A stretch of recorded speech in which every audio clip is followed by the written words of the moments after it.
अच्छा, एक लीडर होने का सबसे मुश्किल पहलू क्या हो सकता है? शायद यही कि अपनी टीम को मुसलसल मुतहर्रिक कैसे रखा जाए। तो आज हम इसी पर बात करेंगे और किताब 100 वेज टू मोटिवेट अदर्स के बुनियादी ख्यालात को समझेंगे और ये जानेंगे कि अजीम लीडर्स कैसे इंसानी नफ्सियात का इस्तेमाल करके अपनी टीमों से बेहतरीन नताइज हासिल करते हैं। देखें, अक्सर यही समझा जाता है कि लीडरशिप का मकसद है लोगों से काम करवाना। लेकिन असल चैलेंज क्या करना है ये नहीं, बल्कि ये है कि काम कैसे करवाया जाए। ये सिर्फ हुक्म देने के बारे में नहीं है, बल्कि लोगों के अंदर वो चिंगारी जलाने का फन है जो उन्हें खुद आगे बढ़ने पर मजबूर कर दे। और इसी बात को सदर आइजनहावर ने क्या खूबसूरती से बयान किया है। असल लीडरशिप कंट्रोल का नाम नहीं है, ये तो एक ऐसा माहौल बनाने का फन है जहां लोग काम इसलिए करें क्योंकि उनका दिल चाह रहा हो, क्योंकि वो खुद इसे करना चाहते हैं। ये रजामंदी और अंदरूनी ख्वाहिश पैदा करने का नाम है। तो सवाल फिर वही है, आखिर लोगों को इस बात पर आमादा कैसे किया जाए? और यही वो गुत्थी है जिसे आज हम सुलझाएंगे। ये सिर्फ कुछ तकनीकों का मामला नहीं, बल्कि इंसानी नफ्सियात की गहरी समझ का मामला है कि लोग वाकई किस चीज़ से मुतहर्रिक होते हैं। चलें इस राज से पर्दा उठाते हैं। तो चलें शुरू करते हैं और शुरुआत होगी किताब के सबसे पहले और सच पूछें तो सबसे चौंका देने वाले आइडिया से। ये एक ऐसी बात है जो मोटिवेशन के बारे में हमारी सारी सोच को हिलाकर रख देगी। किताब में एक बड़ी दिलचस्प कहानी है टॉम नामी एक मैनेजर की। वो एक सेमिनार में बिल्कुल वही सवाल पूछता है जो शायद हर मैनेजर के जहन में घूमता रहता है, मैं अपने लोगों को कैसे मैनेज करूं? लेकिन स्पीकर का जवाब वो बिल्कुल गैर मुतवक्के था। उसने सिर्फ 2 लफ्ज़ों में कहा, आप नहीं कर सकते। ज़रा एक लम्हे के लिए सोचें, इसका मतलब क्या हो सकता है? ये जवाब तो लीडरशिप की हर किताब के खिलाफ जाता है। और दोस्तों, यही इस किताब का सबसे बड़ा और बुनियादी उसूल है कि मोटिवेशन बाहर से नहीं आती, वो हमेशा अंदर से आती है। ये एक अंदरूनी आग है। एक लीडर का काम आग लगाना नहीं, बल्कि ऐसा माहौल बनाना है जहां लोग अपनी आग खुद जलाएं। मतलब हमारा काम है लोगों की मदद करना ताकि वो खुद को मोटिवेट कर सकें। अच्छा, तो अगर हम दूसरों को बराह रास्त मोटिवेट नहीं कर सकते, तो फिर सवाल ये है कि शुरुआत कहाँ से की जाए? किताब का जवाब बहुत वाज़ेह है, शुरुआत खुद से करें, अपनी ज़हनियत से।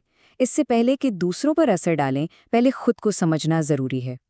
जब हम अपनी टीम पर नज़र डालते हैं ना, तो लोग हमें बुनियादी तौर पर 2 कैटेगरीज में बटे हुए नज़र आते हैं। और एक लीडर के तौर पर इन 2 ज़हनियतों को पहचानना समझें कि कामयाबी की कुंजी है। एक तरफ है विक्टिम या शिकार ज़हनियत वाले लोग। ये वो हैं जो हर नाकामी का इल्ज़ाम दूसरों पर या हालात पर डाल देते हैं। और दूसरी तरफ है ओनर्स यानी मालिक। ये लोग हर नतीजे की जिम्मेदारी खुद लेते हैं। ओनर्स खुद को मोटिवेट करते हैं क्योंकि वो जानते हैं कि वो अपनी ज़िंदगी की गाड़ी खुद चला रहे हैं, और एक अच्छे लीडर का काम बस यही है कि अपनी टीम में इस ओनर वाली सोच को परवान चढ़ा। और ये कुल देखें उसी ख्याल की जड़ है। एक लीडर का काम अपनी टीम को ये सिखाना है कि भाई, हालात हमारे एहसासात नहीं बनाते, हमारे ख्यालात बनाते हैं। मिसाल के तौर पर बारिश तो एक ही होती है ना?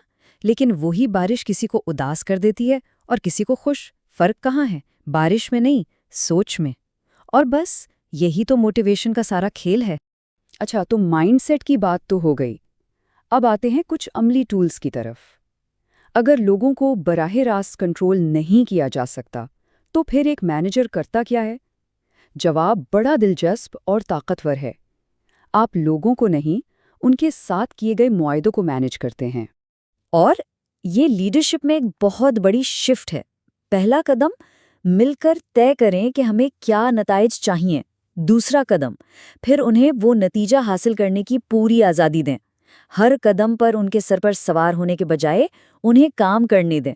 और फिर मुसलसल फीडबैक और कोचिंग से उनकी मदद करें। ये माइक्रो मैनेजमेंट नहीं, ये है असल एम्पावरमेंट। और जानते हैं, इस पूरे अमल को और भी दिलचस्प बनाने का एक तरीका है। काम को एक खेल बना दें।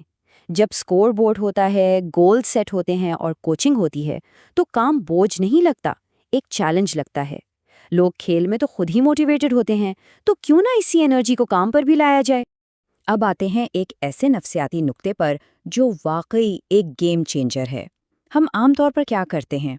कमज़ोरियों को ठीक करने में लग जाते हैं। لیکن اصل طاقت لوگوں کی خوبیوں اور ان کی قدرتی صلاحیتوں کو اور زیادہ نکھارنے میں ہے۔ کبھی اس بات پر غور کیا ہے جب کوئی اپنی کمزوریوں کے بارے میں بات کرنا شروع کرتا ہے تو کیا ہوتا ہے؟ ایک دم سے ساری انرجی ڈاؤن ہو جاتی ہے نا؟ گفتگو میں ایک مایوسی سی آ جاتی ہے۔ یہ بالکل ایک دلدل کی طرح ہے جو ساری موٹیویشن کو نگل جاتی ہے۔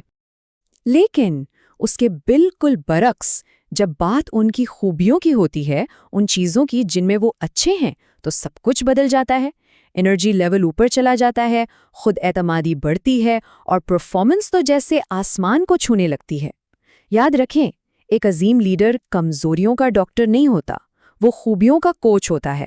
تو اصل بات یہ ہے، ایک لیڈر کے طور پر ہمارا کام ہے کہ گفتگو کا رخ کمزوریوں سے ہٹا کر خوبیوں کی طرف موڑ دیں، کیونکہ حقیقی ترقی کی چنگاری وہ یہیں سے روشن ہوتی ہے۔ اور اب ہم پہنچے ہیں آخری لیکن سب سے اہم بات پر۔ کتاب ہمیں لیڈرشپ کے اصل مقصد کی یاد دلاتی ہے، اور وہ صرف معلومات دینا نہیں بلکہ اس سے کہیں آگے کی چیز ہے۔ دیکھیں، ایک لیڈر کا اصل کام ہے انفارمیشن کو ٹرانسفارمیشن میں بدلنا، مطلب علم کو عمل میں لانا۔ حقیقی موٹیویشن تب آتی ہے جب یہ سارے آئیڈیاز صرف دماغ میں نہیں رہتے بلکہ ہمارے کام کرنے کے ٹولز بن جاتے ہیں۔ صرف جاننا کافی نہیں، کرنا اصل چیز ہے۔ تو اس گفتگو کو ختم کرتے ہوئے ایک سوال ہم سب کے لیے ہے۔ آج ہم نے جو کچھ سیکھا، اس میں سے وہ کون سا ایک ٹول ہے جسے ہم اس ہفتے اپنے عمل کا حصہ بنائیں گے؟ کیا وہ معاہدوں کو مینج کرنا ہوگا، یا اونر والی ذہنیت اپنانا، یا پھر کسی کی خوبیوں پر فوکس کرنا؟ بس کوئی ایک چیز چن لیں، کیونکہ یاد رکھیں، حقیقی تبدیلی ہمیشہ ایک قدم سے ہی شروع ہوتی ہے۔